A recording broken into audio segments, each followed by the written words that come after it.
अच्छा, मोबाइल हो नहीं किया ना। एक मिनट। आप सभी का शुरू हो गया।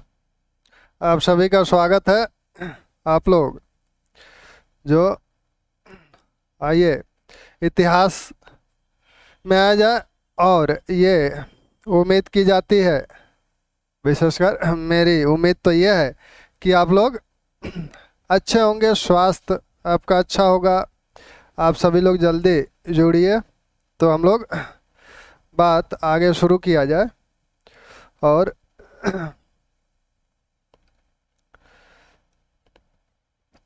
तो आइए शुरू किया जाए इतिहास। कल जो क्लास सस्पेंड हो गई थी क्योंकि मौसम अच्छा नहीं था। अखंड प्रताप जी नमस्ते। तो मौसम के चलते कल यहाँ थोड़ी सी बिजली व्यवस्था बाधित हो गई। हम लोग इतिहास में जो चीज़ कर रहे थे वो आपको दिख ही रहा है, अमरावती स्तूप। और स्तूपों की जो बातें उस दिन हुई थी, विशेषकर स्तूपों के विषय में जो एक कॉन्सेप्ट था विभिन्न स्तूपों को लेकर, तो मैंने सोचा कि उसको थोड़ा सा विस्तार से बताएं तो वो बातें कहानी के रूप में ज़्यादा दिनों तक दिमाग में रहती हैं। सिर्फ तथ्य तथ्य लिखाने का कोई मतलब होता नहीं है, वो चीज़ें आप मिस करते हैं। तो इसी उद्देश्य को लेकर थोड़ा सा विस्तार में चीज़ें चलती भी हैं। और अगर विषय की क्लास है तो थोड़ा सा विस्तार में चलना भी चाहिए। हालांकि जीएस में भी जो जीएस के टॉपिक हैं उसमें भी अगर बात होती है तो थोड़ा सा विस्तार से ही हो, क्योंकि यूपीएससी कोई सीमा निर्धारित नहीं करता है। वो वही प्रश्न विषय में भी पूछता है और वही प्रश्न आपके जीएस में भी पूछता है। तो ये बात तो समझ में थोड़ी सी आ ही गई होगी, विशेषकर भरहुत सांची और अमरावती स्तूपों का पूरा जो ढांचा है यह किस प्रकार का है और कैसे। इस ढांचे में देखने के बाद चीज़ें थोड़ी सी और स्पष्ट हो जाती हैं। ऐसे सिर्फ लिखा लिखाया पढ़ने से वो चीज़ नहीं आती है, सामने जब आप चीज़ों को देख लेते हैं तो उसमें स्पष्टता आ जाती है। तो ये प्रयास किया गया था कि आप उन चीज़ों को समझें। तो जहाँ तक तथ्य की बात है तो तथ्यों की बात अभी सारे तथ्य आपके लिखा देंगे, सारे तथ्य की चर्चा होगी, कोई तथ्य छूटेगा नहीं। तो अमरावती स्तूप में क्या देखा गया था? अमरावती स्तूप जो बना था यह भी मूल रूप से अशोक द्वारा ही बनवाया गया है और इस स्तूप को अशोक द्वारा ही बनवाया गया है। और इसमें क्या किया गया था? इसमें भी 4 तोरण द्वार हैं और इस स्तूप की विशेषता थी आयक। तो आयक इसकी विशेषता है। आयक इस स्तूप की विशेषता है। आयक क्या है? आयक है चबूतरे का जो स्तूप जिस आधार पे होता है उस आधार को आगे थोड़ा सा निकाला जाता है, ऊंचाई पे होता है, आधार आगे निकला होता है और उसी पे तोरण द्वार बनाए जाते हैं। इस स्तूप की विशेषता तो ये आयक आपके 4 आयक 4 तो तोरण द्वार इसकी विशेषता तो है। आधार निकले हुए हैं आगे, इन्हीं पे तोरण द्वार बनाए गए हैं। इन तोरण द्वारों में आपने देखा था ये जो 2 स्तंभ बना सामने वाले हैं, इस पे 2 सिंह सामने की तरफ आयक करके बिठाए गए हैं। और यहाँ पर आयक क्या है? एक सिंह चबूतरे का एक दूसरे की तरफ मुंह करके बैठे हुए हैं। और फिर यहाँ पर आपके 4 स्तंभ आगे थोड़ा और एक बड़ा स्तंभ जाता है। 5 स्तंभ पे होता है, 5 स्तंभ आगे निकला होता है लगे हुए हैं। Shubham ji good evening. तो यहाँ पर आपके 5 स्तंभ हैं और बीच वाला स्तंभ सबसे ऊंचा है। और यहाँ आपके 2 स्तंभ हैं, 2 सिंह इस पे हैं जो कि सामने की तरफ मुंह किए खड़े हैं। और यहाँ जो 2 सिंह हैं वो आपस की तरफ एक दूसरे की तरफ मुंह किए खड़े हैं। तो ये आपका अमरावती स्तूप है। पूरा ढांचा संगमरमर का है। पूरी जो अंड है, अंड को भी, यह जो अंड भाग है स्तूप का, इसे भी संगमरमर से आवेष्टित किया गया है। और जो वेदिका है इसे भी संगमरमर से बनाया गया है। तो अमरावती स्तूप को आनंद कुमार स्वामी कहते हैं कि ये भारतीय कला की सुकुमारता को प्रदर्शित करता है। यानी इसे भारतीय कला के सुकुमार पक्ष इससे इंगित होता है। तो अमरावती स्तूप की बात हो चुकी थी। अब हम लोग नागार्जुन कोंडा स्तूप की बात करें। नागार्जुन कोंडा स्तूप जो है यह सातवाहनों और इक्ष्वाकुओं, विशेषकर इक्ष्वाकु वंश के शासक जो हैं, जो सातवाहन वंश के बाद सातवाहन साम्राज्य के ध्वंसाशेष पर इक्ष्वाकु लोगों ने आंध्र प्रदेश में शासन स्थापित किया। यानी वो एक तरह से सातवाहनों के सामंत थे। सातवाहनों की कमजोर स्थिति के समय वो लोग अपने को स्वतंत्र कर लिए। तो इन्हीं इक्ष्वाकु वंशी शासकों का नागार्जुन कोंडा के स्थापत्य में महत्वपूर्ण योगदान है। और नागार्जुन कोंडा का जो स्तूप है वो भी इसी अमरावती स्तूप के अनुकरण पे है। उसमें भी 4 द्वार हैं, उसमें भी आयक है, हालांकि वो संगमरमर के नहीं है। अब कुछ बात हुई थी कि बिहार, चैत्यगृह और बिहार की। तो चैत्यगृह और बिहार की जो बात हुई थी, तो चैत्यगृह क्या थे? चैत्यगृह 2 प्रकार के बन सकते हैं, ये बात हुई थी पहले भी। एक तो चैत्यगृह कोई भवन बनाया जाए ईंट पत्थर से और उसके अंदर स्तूप बनाया जाए, तो वह चैत्यगृह होगा। दूसरा, पहाड़ियों में गुफाएं बनाई जाए, पहाड़ियों को काटकर गुफाएं बनाई जाए और गुफाओं में स्तूप बनाया जाए, तो वो भी चैत्यगृह होगा। तो 2 प्रकार से स्तूप का निर्माण, चैत्यगृह का निर्माण हो सकता है। और इसी के पास ही बिहारों का निर्माण किया जाता है। यह एक तरह से हिंदू मठ है और ये एक तरह से हिंदू मंदिर है। कुमार अग्रवाल साहब क्या कहते हैं? ये चैत्यगृह को वो बौद्ध धर्म का देवालय कहते हैं। इसी से, इन्हीं चैत्यगृहों से आगे चलकर क्या हुआ? हिंदू मंदिरों का विकास हुआ। इसी के अनुकरण पर हिंदू मंदिर बनाए गए। गुप्त काल से जो मंदिर देखने को मिलते हैं वो आपके बनाए गए। आलोक जी गुड इवनिंग। तो सभी लोग जुड़ गए? पढ़ने में मजा आ रहा है? शुभम, आनंद आ रहा है? आनंद आना चाहिए, तभी और मजा आएगा। तो चैत्यगृह जो है ये आपका और बिहार दोनों एक साथ बने। और दक्षिण के जितने चैत्यगृह और बिहार हैं ये पहाड़ियों को खोदकर बनाए गए हैं। पहाड़ियों को खोदकर गुफाओं में बनाए गए हैं। तो विभिन्न गुफाएं भिन्न भिन्न क्षेत्रों से, भिन्न भिन्न जगहों से मिलती है, जिसमें आपका नासिक है, कार्ले है, जुन्नार है, भांजा है। तो ये इन क्षेत्रों से महत्वपूर्ण क्षेत्र जो हैं जहाँ से ये मिलते हैं, तो उनको थोड़ा सा एक बार देख लिया जाए। जो भांजा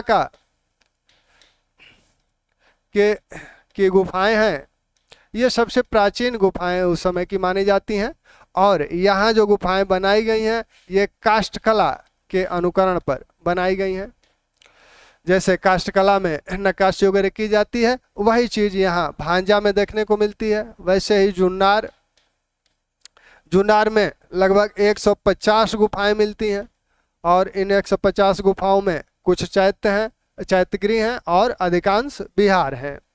यहीं से आपको एक गणेश मूर्ति भी मिली है। हालांकि वह गणेश मूर्ति परवर्ती काल की है, बाद के काल की है, लेकिन यहाँ से मिली हुई है। वैसे ही कन्हेरी की जो गुफाएं हैं ये यज्ञ श्री सातकर्णी के समय बनाई गई थी। और यज्ञ श्री सातकर्णी के समय ये कन्हेरी की गुफाएं बनाई गई। यहाँ आपके 108 गुफाएं आपको यहाँ मिलती हैं कन्हेरी में। यहाँ की गुफाओं की जो खासियत है, यहाँ आयताकार चैत्यगृह भी मिलता है।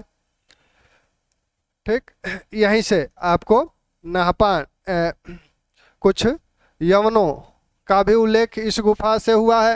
हालांकि यवनों का उल्लेख महत्वपूर्ण रूप से आपके कार्ले चैत्यगृह से हुआ है। नासिक से भी अनेक गुफाएं मिली हैं। यहाँ जो सबसे पहले गुफा जो बनवाई गई थी कृष्ण या कर्ण द्वारा बनवाई गई थी। और नासिक का जो चैत्यगृह है उसे पांडुलेंड कहा जाता है,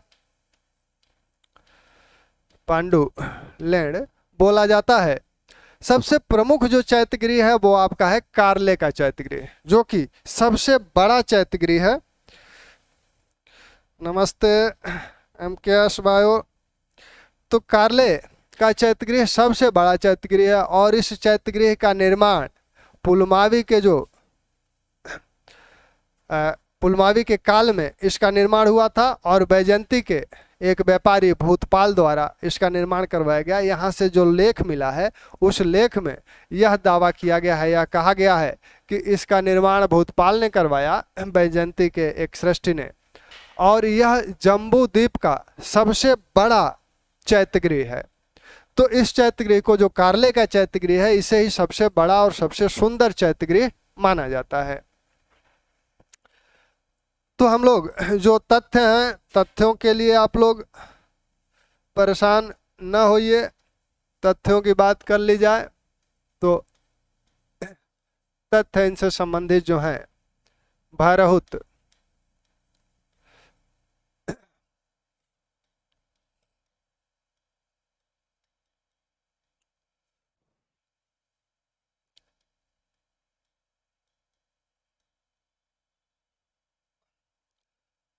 भरहुत का जो स्तूप है ये कहाँ है? सतना जिले में है, मध्य प्रदेश के। खोज इसका कनिंघम ने किया था और 1873 में। निर्माता, इसके मूल निर्माता, इसके जो मूल निर्माता हैं, मूल निर्माता, विस्तारकर्ता, मूल निर्माता अशोक हैं, इसके विस्तारकर्ता शुंग हैं, शुंग शासक हैं। सांची स्तूप, सांची जो स्तूप है यह आपका मध्य प्रदेश के रायसेन जिला में है और इसके खोजकर्ता आपके रायलट हैं। 1813 में इसे खोजा गया था। मूल निर्माता इसके भी अशोक हैं, विस्तारकर्ता में शुंग हैं और सातवाहन दोनों हैं। शुंग और सातवाहन दोनों इसके विस्तारकर्ता में हैं। अमरावती स्तूप, अमरावती स्तूप, जो अमरावती अब तो खुद ही एक जिला है और इसमें इसकी खोज आपके मैकेंजी ने की थी। मैकेंजी ने 1796-97। इसके भी मूल निर्माता अशोक हैं और इसको सातवाहन काल में विस्तारित किया गया। इसमें सातवाहन भी हैं विस्तारितकर्ता में और इसमें कुछ कार्य इक्ष्वाकुओं द्वारा भी करवाया गया है। तो इक्ष्वाकु शासकों द्वारा भी कुछ इस पे चित्रकारी या मूर्तियां बाद में स्थापित कराई गई थी। नागार्जुन कोंडा जो स्तूप है, नागार्जुन कोंडा स्तूप, इसकी खोज आपने लांगहस्ट ने की 1926 में। इसके निर्माता और सभी इक्ष्वाकु हैं। तो ये आपके स्तूप है, जो महत्वपूर्ण स्तूप आपके उस समय के हैं। तो ये स्तूपों में से जो बातें पूछी जाती हैं उनको ध्यान रखिए। विशेषकर यहाँ इन दोनों का जिला पूछा जा सकता है। तो आपका भरहुत सतना जिला और सांची रायसेन जिला मध्य प्रदेश का। कनिंघम इसके खोजकर्ता हैं और मूल निर्माता इन तीनों के, भरहुत, सांची, अमरावती के, आपने देखा ही अशोक माने जाते हैं। तो अशोक के काल में ये निर्माण हुए। इनके खोजकर्ताओं को ध्यान रखिएगा कि किसके द्वारा इसका खोज किया गया। फिर आप यहाँ थोड़ा सा ध्यान रखिएगा कि यहाँ शुंग और सातवाहन दोनों हैं विस्तारकर्ता में, यहाँ सातवाहन और इक्ष्वाकु दोनों हैं विस्तारकर्ता में, क्योंकि बाद में इक्ष्वाकुओं द्वारा भी कुछ निर्माण कार्य अमरावती में कराया गया। जब सातवाहनों के बाद इक्ष्वाकुओं का आंध्र प्रदेश पर अधिकार हुआ तो उन लोगों ने अपनी तरफ से भी कुछ मूर्तियां आदि उसमें उकेरित करवाई। हालांकि वो कला के दृष्टिकोण से उतनी अच्छी नहीं है जितनी सातवाहन काल की हैं। ठीक। अब इसके जो तथ्य थे भरहुत वाले वो उस दिन हो चुके थे, लिखे जा चुके थे, उस दिन इसको संभवतः लिखा था मैंने। सांची के जो तथ्य हैं, इन सांची के तथ्यों को ध्यान रखिए। सांची में 3 स्तूप हैं, इससे आप जानते ही हैं। महास्तूप इसे बोला जाता है, और दूसरा स्तूप इसे बोला जाता है, तीसरा स्तूप इसे बोला जाता है। इस महास्तूप का निर्माण अशोक द्वारा करवाया गया, और इसमें 4 तोरण द्वार हैं। 4 तोरण द्वार हैं। इसमें कितने तोरण द्वार है? कोई तोरण द्वार नहीं है। इसमें 1 तोरण द्वार है, 1 तोरण द्वार है। इसमें क्या कहा गया था? इसमें कहा गया कि सिर्फ तोरण द्वार पर अलंकरण है, सिर्फ तोरण द्वार पर अलंकरण है, अलंकरण है, अलंकरण है, वेदिकाओं पे नहीं है। वेदिका पे इस पे अलंकरण नहीं है, इस पर तोरण द्वार है नहीं, सिर्फ वेदिका पर अलंकरण है। और यहाँ दोनों पर अलंकरण है, तोरण द्वार और वेदिका दोनों पर अलंकरण है, दोनों पर अलंकरण है। ठीक, तो ये बार बार पूछा जाता है कि किस पे सांची के महास्तूप के किस भाग पर अलंकरण है। तो सांची के महास्तूप के जिस भाग पे अलंकरण है वो आपका सिर्फ तोरण द्वार है। 4 तोरण द्वार जो बनवाए गए सातवाहनों के समय बनवाए गए। इक्ष्वाकु शुंगों ने क्या किया था? यहाँ शुंगों ने क्या किया था कि वेदिका को बनवा दिया था, और जो अंड भाग है उस पे पत्थर की पट्टिकाएं लगवा दी थी। तोरण द्वार बनवाने का कार्य सातवाहनों ने किया, और इस पे नक्काशी आदि जो कराई गई है। इस सांची के इस महास्तूप की नक्काशी को देखकर कुमार स्वामी मार्शल ने क्या कहा था? इसे वनस्पति शैली, इसे उन लोगों ने वनस्पति शैली बोला है। यहाँ जो अलंकरण किए गए हैं इसे वनस्पति शैली बोला गया है। किसने बोला है? इसका भी ध्यान रखिएगा, मार्शल और कुमार स्वामी, आनंद कुमार स्वामी ने इसे वनस्पति शैली बोलते हैं। रविन्द्रनाथ टैगोर किससे इसकी तुलना करते हैं? रविन्द्रनाथ टैगोर इसकी तुलना कालिदास की कविताओं से करते हैं। कालिदास की कविताओं से इन अलंकरणों की तुलना करते हैं। ठीक, यहाँ महास्तूप पर जो भरहुत स्तूप है उससे अधिक रूपों में बुद्ध को चित्रित किया गया है। बुद्ध के जो प्रत्येक चिन्ह है वो जो भरहुत में जितने रूप से अलंकृत किए गए हैं उससे ज्यादा रूप में अलंकृत किए गए हैं। यहाँ के दृश्यों में बुद्ध को क्या दिखाया गया है? आकाश गमन को दिखाया गया है, उनके जल संतरण को दिखाया गया है, जल संतरण को दिखाया गया है, उनके कश्यप मुनि के आश्रम में उनके द्वारा जो चमत्कार दिखाया गया था अग्नि और जल से, उस चमत्कार को कश्यप मुनि के आश्रम में चमत्कार को यहाँ दिखाया गया है, दृश्यांकित किया गया है। तो इस तरह से, और कुछ लोगों का मानना है कि यहाँ अजातशत्रु और जीवक को भी दिखाया गया है। यहाँ के द्वारों पर यक्षों को माला लिए दिखाया गया है, और यक्षों को द्वारपाल के रूप में दिखाया गया है। तो यक्ष द्वारपाल के रूप में दिखाए गए हैं, उन्हें माला धारण किए हुए दिखाया गया है। तो ये आपके सांची स्तूप संबंधी कुछ तथ्य हैं। ठीक, अब अमरावती स्तूप को आपने देखा ही था। अमरावती स्तूप में क्या क्या चीजें थी? तो अमरावती स्तूप की जो विशेषताएं हैं, सबसे प्रमुख विशेषता इसे है संगमरमर, सफेद संगमरमर से निर्मित यह स्तूप है, और यह सफेद संगमरमर किसके समय निर्मित किया गया था? वासिष्ठ पुत्र पुलमावी के समय, वासिष्ठ पुत्र पुलमावी के समय। ठीक, तो वासिष्ठ पुत्र पुलमावी के समय इसे संगमरमर से पूरी तरह से ढका गया और वेदिकाएं भी संगमरमर की बनवाई गई। इसकी अन्य विशेषताओं में आयक हैं, आयकों का निर्माण किया गया यहाँ, और तोरण द्वार की जो विशेषताएं हैं वो हम दिखा ही चुके आपको। तोरण द्वार संबंधी जो विशेषताएं हैं कि आपके 5 स्तंभ लगे हैं पीछे, उसमें से मध्य वाला स्तंभ सबसे ऊंचा है और उसके जो बगल में 2-2 स्तंभ हैं वो बराबर ऊंचाई के हैं। आगे 2 स्तंभ हैं जिसपे 2 शेर हैं, यानी तोरण द्वार पर कुल मिलाकर 4 सिंह दर्शाए गए हैं।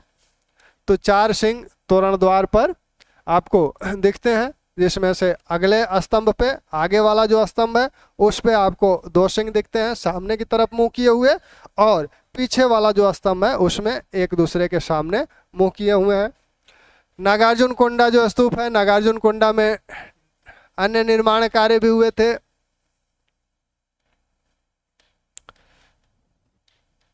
यहाँ के स्तूप में भी आयक आपको दिखते हैं। यहाँ के स्तूप में भी आपके 4 तोरण द्वार हैं। नागार्जुन कोंडा में कुछ अन्य निर्माण कार्य भी हुए थे और यहाँ कुछ विहार भी हैं। यहाँ के विहारों के विषय में ह्वेनसांग ने कहा था कि यहाँ के एक विहार में उन्होंने बुद्ध की एक बड़ी स्वर्ण मूर्ति देखी थी। तो ह्वेनसांग ने क्या कहा था? ह्वेनसांग कहता है कि यहाँ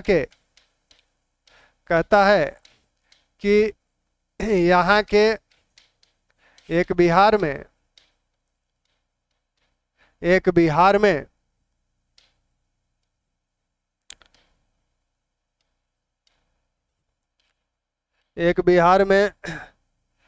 एक बड़ी स्वर्ण मूर्ति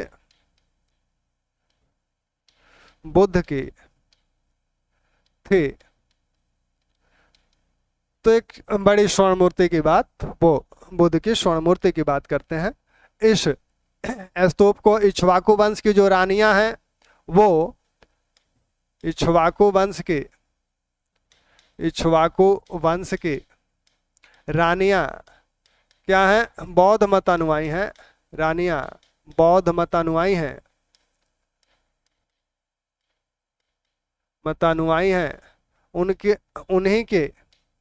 उन्हीं की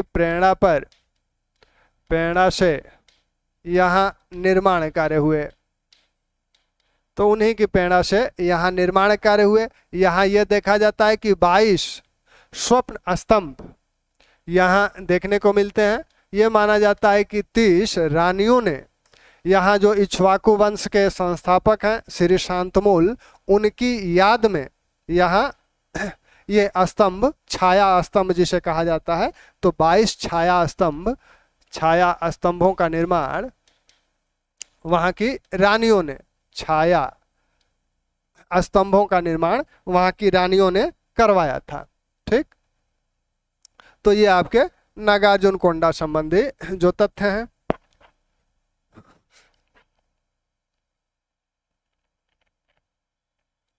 तो नागार्जुन कोंडा के बाद हम लोग अब चैत्यगृह और बिहार पे आए।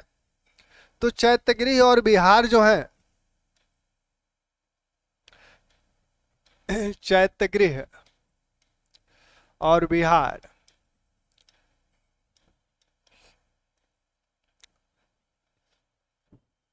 एक तथ्य और ध्यान रखिएगा, गुंटापल्ली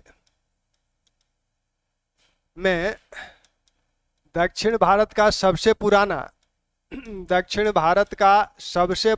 चैत्य मिलता है, सबसे प्राचीन चैत्य मिलता है। दक्षिण भारत का सबसे प्राचीन चैत्य गुंटापल्ली से प्राप्त हुआ है। अब यहाँ चैत्यगृह और बिहार एक ही जगह से ये दोनों मिले हैं, मतलब जहाँ चैत्यगृह मिले हैं वहीं से बिहार भी मिले हैं। तो चैत्यगृह और बिहारों की अगर बात की जाए तो इसमें आपका भांजा सबसे पुराने जो गुफाएं मिलती हैं वो भांजा से मिलती हैं।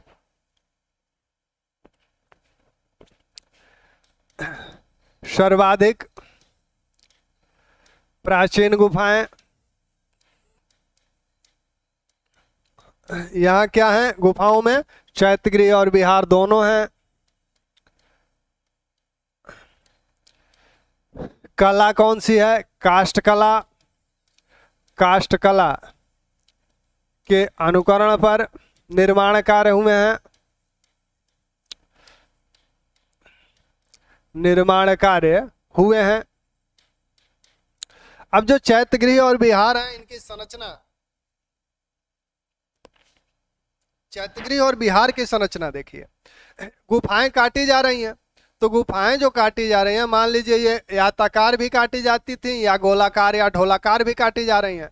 तो मान लीजिए ये गुफा है, तो इसमें एक प्रवेश द्वार है और इसमें एक सभा मंडप होता था और सभा मंडप के तीनों ओर कमरे होते थे। इसे आप विहार कह रहे हैं। ये विहार की संरचना है। एक प्रवेश द्वार है, सामने सभा मंडप है और सभा मंडप के तीनों ओर कक्ष होते थे, कमरे होते थे। तो ये आपके कक्ष है। चैत्यगृह कैसे होगा, चैत्यगृह में फिर वही संरचना आपकी, यहाँ से एक प्रवेश द्वार बना है और सामने यहाँ चैत्य बना है और इस चैत्य का प्रदक्षिणा पथ भी है। कहीं कहीं यहाँ जो इन दीवारों पे स्तंभ बनाए गए हैं, स्तंभों पे विभिन्न प्रकार की नक्काशियां की गई हैं। तो ये आपका चैत्यगृह इस तरह से बनता था और विहार की संरचना ये होती थी। तो भांजा में सबसे प्राचीन गुफाएं आपकी भांजा से मिली हुई हैं। इसके बाद जो गुफाएं मिलती हैं वो नासिक से आपकी। नासिक में सबसे पहले निर्माण कार्य जो करवाया था ये कृष्ण कन्ह सातवाहन शासक, जो दूसरे नंबर के शासक हैं कन्ह या कृष्ण, इनके द्वारा यहाँ करवाया गया था। बाद में अन्य लोगों ने भी, क्योंकि नासिक से ढेर सारे गुहा लेख आपको मिले हैं। वो गौतमी पुत्र सातकर्णी के भी समय में मिले हैं, वाशिष्ठ पुत्र पुलमावी के भी समय में मिले हैं। तो यहाँ की जो तीसरी गुफा है उसे गौतमी गुफा भी कहा जाता है। तीसरी गुफा को गौतमी गुफा भी कहा जाता है। गौतमी गुफा भी कहा जाता है। ऐसे ही यहाँ वाशिष्ठ पुत्र पुलमावी ने भी गुफाओं का निर्माण करवाया था। तो ये आपके नासिक से। यहीं से एक संगीतशाला का भी साक्ष्य मिला है। एक कक्ष में, एक विहार के कक्ष में संगीतशाला के कुछ साक्ष्य हैं। तो माना जाता है कि यहाँ एक संगीतशाला भी रही होगी। आपके जो कन्हेरी गुफा है, कन्हेरी, यहाँ निर्माण कार्य यज्ञश्री सातकर्णी द्वारा करवाया गया था। यहाँ कन्हेरी से आपके अन्य लोगों के भी लेख मिलते हैं, जैसे राष्ट्रकूट शासक अमोघ वर्ष का, राष्ट्रकूट शासक अमोघ वर्ष का भी यहाँ से लेख मिलता है। यहाँ की एक गुफा में जो अवलोकितेश्वर हैं, पद्मपाणि अवलोकितेश्वर, बौद्ध धर्म में आपने अवलोकितेश्वर को देखा था। तो पद्मपाणि अवलोकितेश्वर जो बोधिसत्व माने जाते हैं, तो उनको 11 शिष्य, उनके 11 शिष्य, 11 शिष्य के साथ अवलोकितेश्वर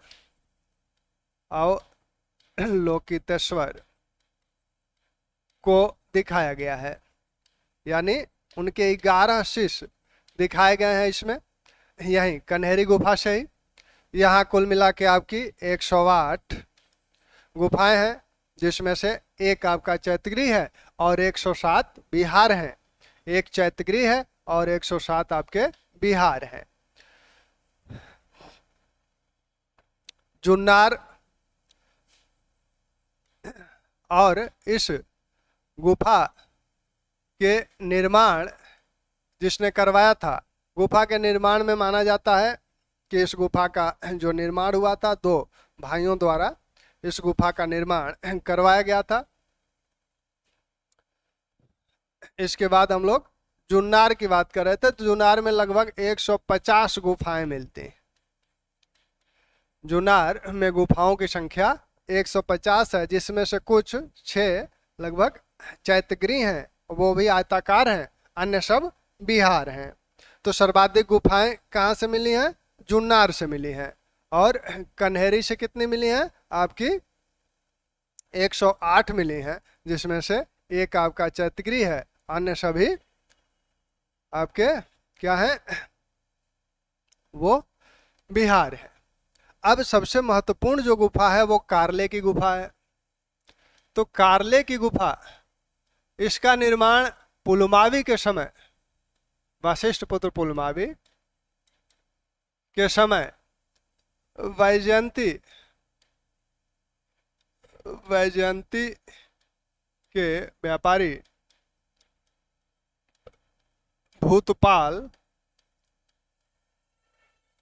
द्वारा करवाया गया था।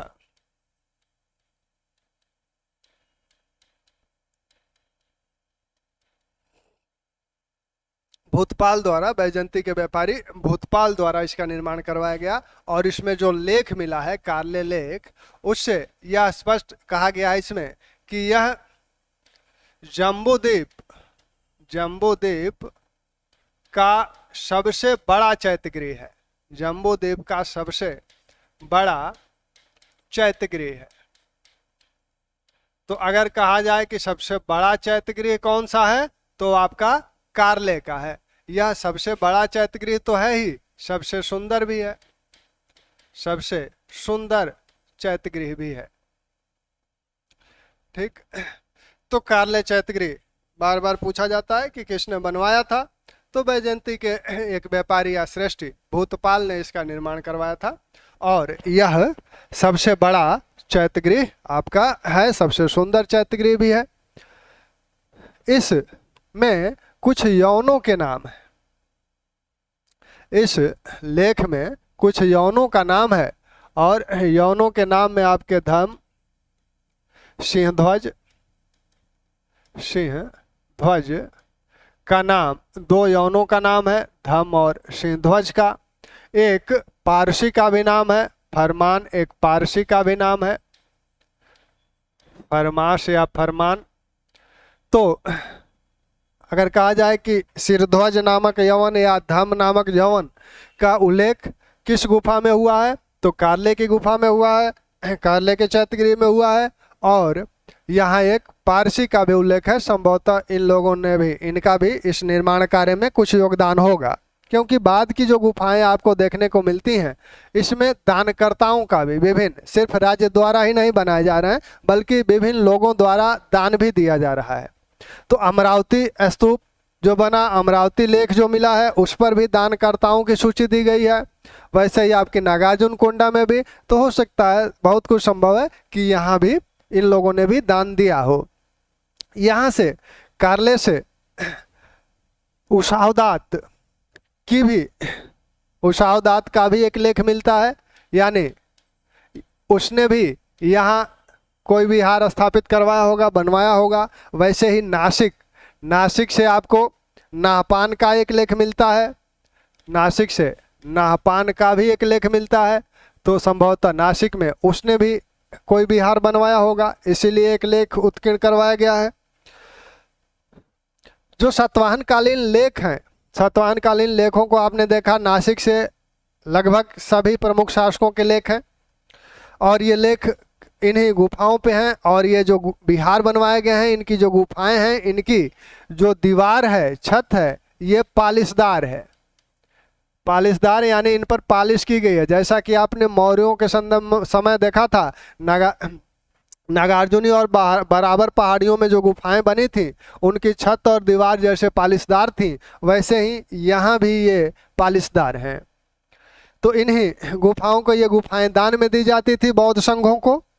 तो इसी सिलसिले में ये इनका उल्लेख हुआ है। अब बौद्ध संघों की जो बात है, तो बौद्ध संघों में जैसे नागार्जुनकोंडा जो स्तूप है, तो वहाँ से कुछ बौद्ध संघों, कुछ संप्रदायों की बात उसमें की गई है।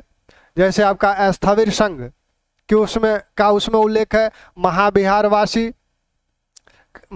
वासियों का उल्लेख है, बहुश्रुत का उल्लेख है, महासंगिकों का उल्लेख है, स्थविरों का उल्लेख है, और वैसे ही अपर महाविलेषण जो एक संप्रदाय माना जाता है उसका उल्लेख है। तो बौद्ध धर्म के संदर्भ में इनका ध्यान रखिएगा कि ये संप्रदाय कहाँ थे।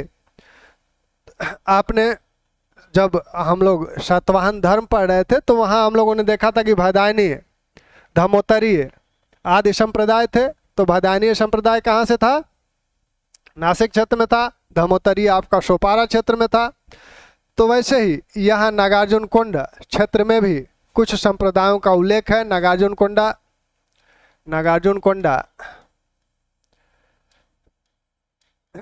लेख से कुछ संप्रदायों की सूचना मिलती है, जिसमें स्थविर का उल्लेख है, महाविहारवासी,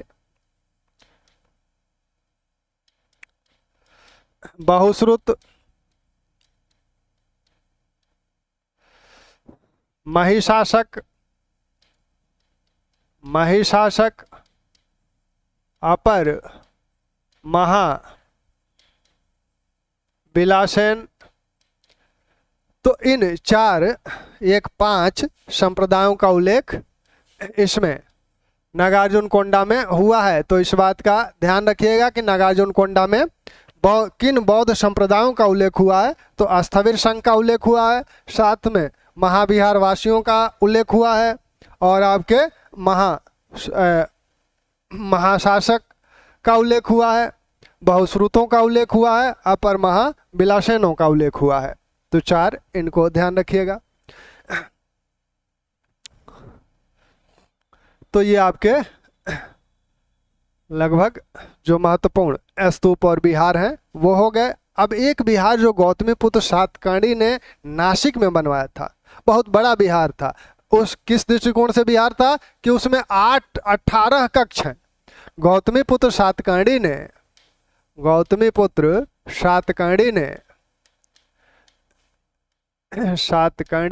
ने नासिक में एक विहार बनवाया था। हालांकि यहाँ से सातकर्णी प्रथम के भी विहार हैं, वाशिष्ठपुत्र पुलमावी के भी हैं, लेकिन गौतमीपुत्र सातकर्णी का जो है नासिक में एक विहार बनवाया था, जिसमें 18 कक्ष थे। 18 कक्ष थे, तो 18 कमरे इसमें थे। तो वैसे ही समझिए कि ये कितना बड़ा विहार रहा होगा। तो इस प्रकार हम लोग शुंग सातवाहन कला को कुल मिला के इसके महत्वपूर्ण पक्ष को देख लिए। अब हम लोगों को जो प्रमुख चीजें देखनी है, जैसा कि आज इसमें उसकी चर्चा भी की गई थी। कौटिल्य, हम लोगों ने मौर्य में कौटिल्य और मेगास्थनीज को छोड़ा हुआ था। तो कौटिल्य, क्योंकि कौटिल्य एक ऐसा नाम है जो मौर्य प्रशासन का आधार तैयार करते हैं। वो स्वयं एक सिर्फ अर्थशास्त्र के लेखक नहीं हैं, एक सिर्फ सिद्धांतकार नहीं हैं, बल्कि व्यवहार में उसके प्रयोगकर्ता भी हैं। वो स्वयं चंद्रगुप्त के प्रधानमंत्री और पुरोहित रह चुके थे, और सिर्फ चंद्रगुप्त के ही नहीं बल्कि बिंदुसार के भी कुछ प्रारंभिक वर्षों में उनके प्रधानमंत्री और पुरोहित थे। कौटिल्य के विषय में कुछ चीज़ें विवादित हैं। कौटिल्य का जन्म कहाँ हुआ? कुछ इतिहासकार मानते हैं कि उनका जन्म पंजाब में हुआ, हालांकि अधिकांश लोग इसे ही मानते हैं। कुछ मानते हैं कि मैसूर में उनका जन्म हुआ। इनके नाम को लेकर समस्या है कि इनके 3 नाम मिलते हैं, विष्णुगुप्त, कौटिल्य और आपके चाणक्य। तो ऐसा माना जाता है कि चाणक्य इनके पिता का नाम था। एक मान्यता ये है, एक मान्यता है कि चाणक्य इनके गुरु का नाम था, इसलिए चाणक्य बने। एक मान्यता, तो ये 2 मान्यताएं चाणक्य के संदर्भ में है। कौटिल्य के संदर्भ में जो मान्यताएं हैं उसमें ये माना जाता है कि कुटिल इनका गोत्र था, कुल था, इसलिए ये कौटिल्य बोले गए। एक मान्यता ये है कि कुटल मतलब अन्न होता है और कुट मतलब अन्न होता है और कुटल मतलब अन्न से भरा हुआ पात्र होता है, अन्न से भरा हुआ पात्र। ब्राह्मणों में एक कुल ऐसा भी था जो वर्ष भर के अपने खाद्यान्न को इकट्ठा कर लेता था, मतलब एक वर्ष के खाद्यान्न को, एक वर्ष का जितना गेहूं चावल लगेगा वो लोग इकट्ठा कर लेते थे। तो वैसे कुल के लोग कौटिल्य बोले गए। तो कौटिल्य उसी ब्राह्मण कुल से संबंधित थे जो वर्ष भर के अपने खाद्यान्न को इकट्ठा कर लेते थे, इसलिए उन्हें कौटिल्य बोला गया। कुछ लोग कहते हैं कि अपनी जो कूटनीति के कारण कौटिल्य बोले गए, ऐसा नहीं है, क्योंकि वो निगेटिव संदर्भ है। अगर निगेटिव संदर्भ होता तो कौटिल्य स्वयं जिस नाम का उल्लेख कौटिल्य ने किया है वो कौटिल्य का उल्लेख किया है। अर्थशास्त्र में वो अंत में भी लिखते हैं इति कौटिल्य अर्थशास्त्र, यानी यह कौटिल्य द्वारा लिखा गया अर्थशास्त्र है। तो अपने नाम में वो न तो चाणक्य का प्रयोग करते हैं, वो सिर्फ कौटिल्य का प्रयोग करते हैं। अगर इसका निगेटिव सेंस होता तो वो इसका प्रयोग कदापि नहीं करते। तो कौटिल्य ने अर्थशास्त्र लिखा है, यह बात तय है। इति कौटिल्य अर्थशास्त्र की जब वो बात करते हैं तो इससे यही स्पष्ट है कि अर्थशास्त्र उन्होंने लिखा था। उनका जो पूरा नाम बताया जाता है कि पूरा नाम क्या होना चाहिए, विष्णुगुप्त उनका नाम है, तो विष्णुगुप्त कौटिल्य उनका नाम होना चाहिए। लेकिन वो संभवतः सिर्फ केवल उपाधि का अपना जो कुल है उसी का प्रयोग करते हैं, तो इसलिए वो विष्णुगुप्त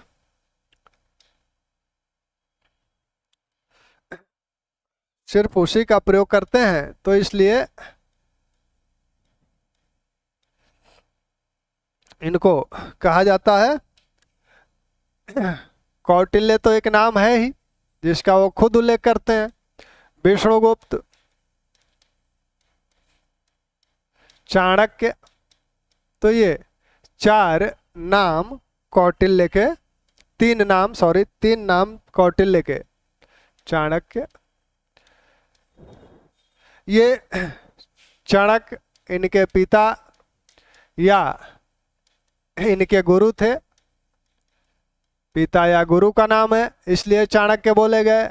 यह इनका गोत्र का नाम है, या फिर वैसे कुल से संबंधित थे जो खाद्यान्न को वर्ष भर के लिए इकट्ठा कर लेते थे, खाद्यान्न को वर्ष भर के लिए एकत्र कर लेते थे, क्योंकि कूट का मतलब अनाज होता है और अनाज से अनाज से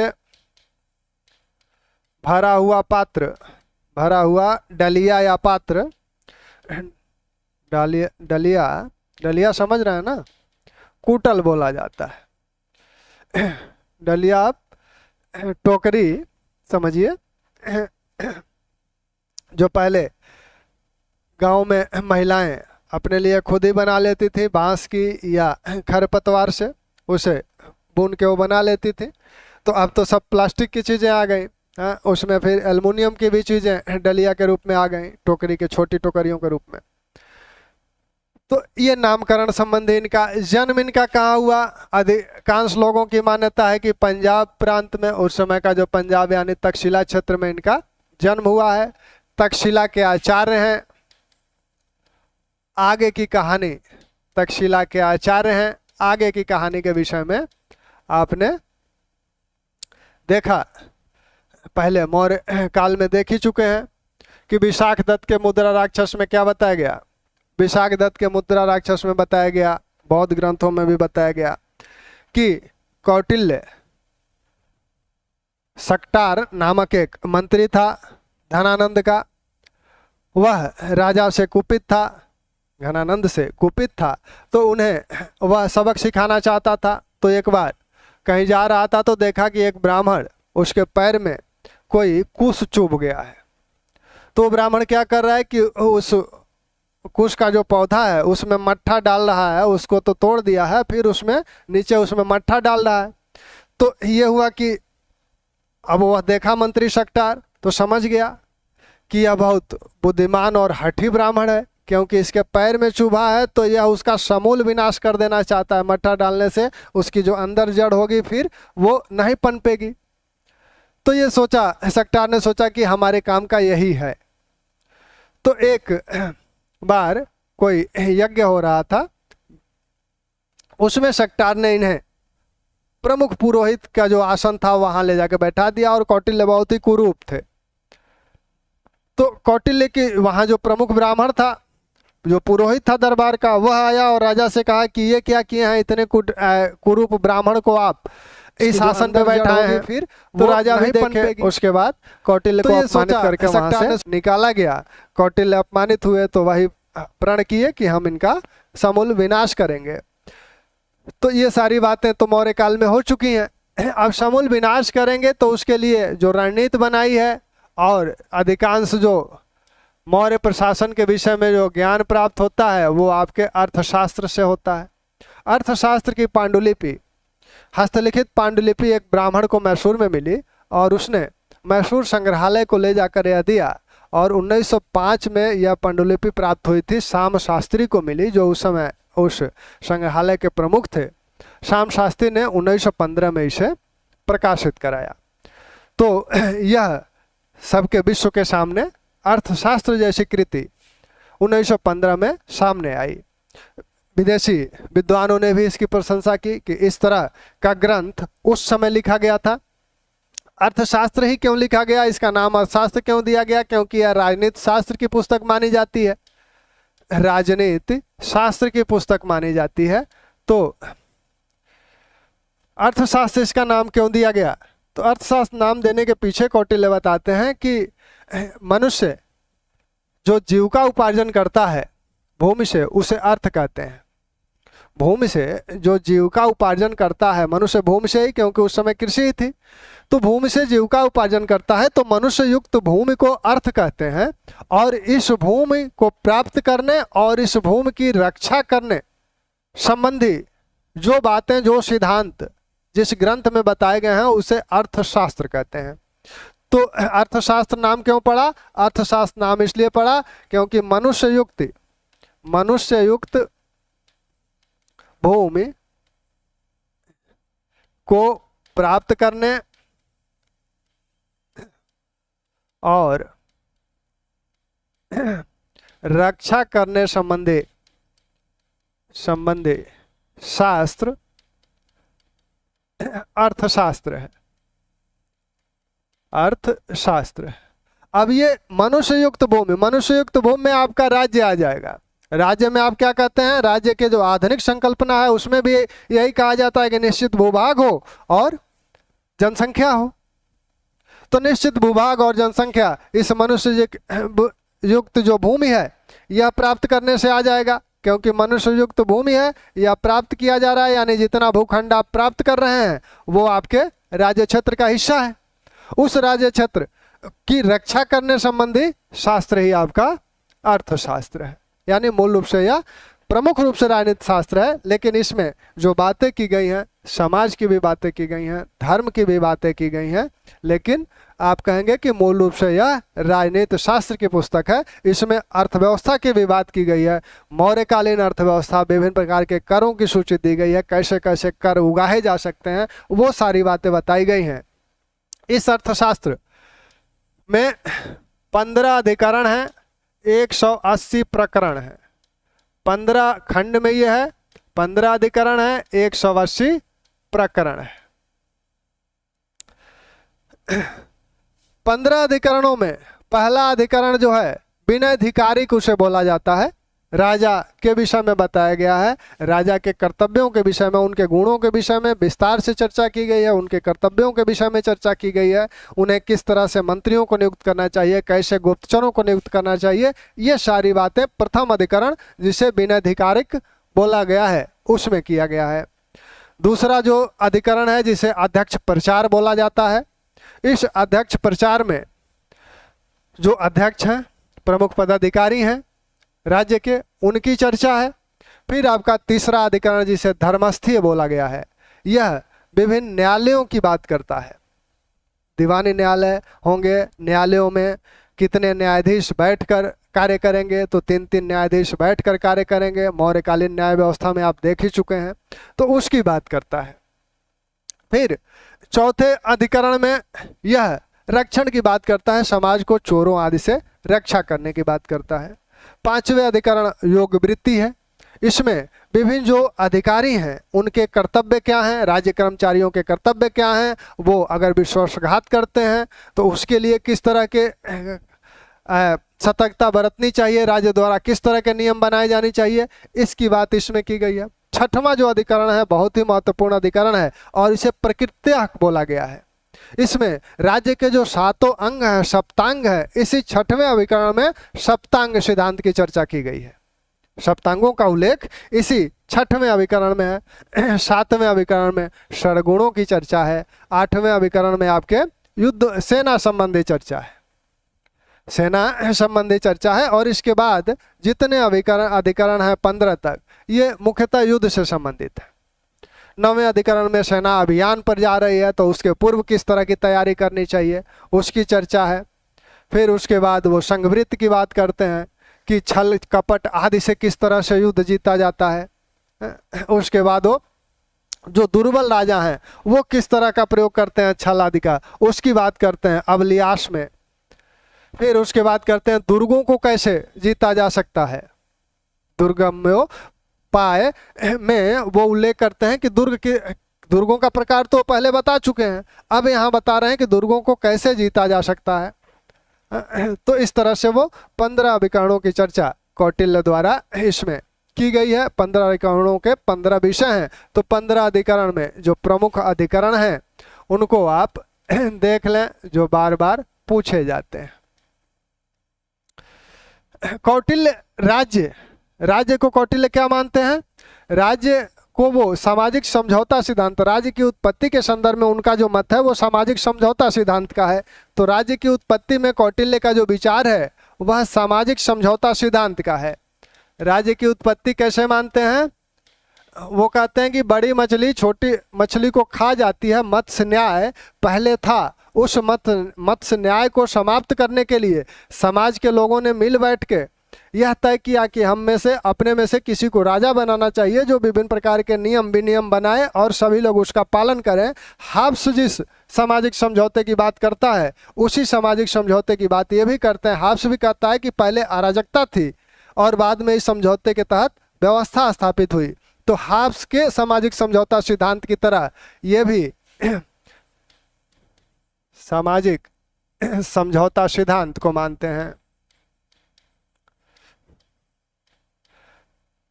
कौटिल्य मत्स्य न्याय की बात करते हैं और मत्स्य न्याय से निजात दिलाने के लिए राज्य की उत्पत्ति हुई ऐसा मानते हैं। अगर कभी पूछा जाए कि कौटिल्य का राज्य किस प्रकार का है तो वो हाब्स के राज्य का प्रकार का है, हाब्स से इसकी तुलना की जा सकती है। राजा को क्या मानते हैं, राजा को सर्वगुण संपन्न मानते हैं। विभिन्न गुणों की चर्चा कौटिल्य ने की है कि राजा में क्या क्या गुण होने चाहिए, तो वो सारे गुणों की चर्चा यानी कुल मिला के सर्वगुण संपन्न राजा की ये बात करते हैं। प्लेटो का जो दार्शनिक राजा है उस तरह के राजा की बात करते हैं। तो राजा इनका कैसा होना चाहिए, प्लेटो का जो दार्शनिक राजा है उस तरह के राजा की बात करते हैं। राजा निरंकुश है, राजा पर क्या होना चाहिए, अंकुश किसका है, सिर्फ राजा पे धर्म का अंकुश है, अन्य किसी चीज का अंकुश नहीं है, सिर्फ धर्म का अंकुश है। तो प्रथम अधिकरण इनका जो है उसमें विनय धिकारिक, इसमें राजा संबंधी चर्चा की गई है। राजा संबंधी चर्चा है, राजा के गुण क्या होने चाहिए, उसका प्रशिक्षण कैसे देना चाहिए, क्योंकि ये मानते हैं कि सभी गुण एक साथ सब में नहीं हो सकते शुरू में, तो उसको प्रशिक्षित भी किया जाना चाहिए। तो उसके प्रशिक्षण की भी बात करते हैं। तो राजा संबंधी चर्चा है और राजा के द्वारा मंत्रियों की नियुक्ति की भी चर्चा है, मंत्रियों की नियुक्ति की भी चर्चा है। इसी अधिकरण में इसी अधिकरण में गुप्तचरों की नियुक्ति की भी चर्चा है। द्वितीय अधिकरण में कौटिल्य क्या कहते हैं? द्वितीय अधिकरण में कौटिल्य का जो द्वितीय अधिकरण है ये अध्यक्ष प्रचार बोला जाता है। तो कभी कभी ये जो प्रारंभिक अधिकरण है इनके नाम से ही पूछ लिया जाता है कि अध्यक्ष प्रचार कौन सा अधिकरण है कौटिल्य का, तो वो दूसरा अधिकरण जो अर्थशास्त्र का है वो अध्यक्ष प्रचार है। प्रमुख पदाधिकारियों के विषय में इसमें बताया जाता है, प्रमुख पदाधिकारियों की चर्चा है। तीसरा अधिकरण जो है आपका, तीसरा अधिकरण ये रक्षण से संबंधित है। समाज को चोर डाकुओं से रक्षा, चोरों से रक्षा आदि के विषय में बताया जा रहा है। चौथा अधिकरण जो है आपका तीसरा अधिकरण समाज रक्षण से नहीं है, तीसरा अधिकरण धर्मस्थी है। तीसरा अधिकरण आपका जो है धर्मस्थी है, यानी ये आपको न्यायालयों के विषय में बताता है, न्याय के विषय में बताता है किस प्रकार के न्याय होने चाहिए। तो विभिन्न प्रकार के न्यायों की वो बात करते हैं, अर्थदंड और दिव्य मृत्युदंड आदि की भी बात करते हैं। यह आपके रक्षण से संबंधित है, समाज को चोरों आदि से रक्षा। पांचवा अधिकरण आपका योग वृत्ति है। योग वृत्ति यानी आपकी जो प्रमुख पदाधिकारी हैं राज्य कर्मचारियों के कर्तव्य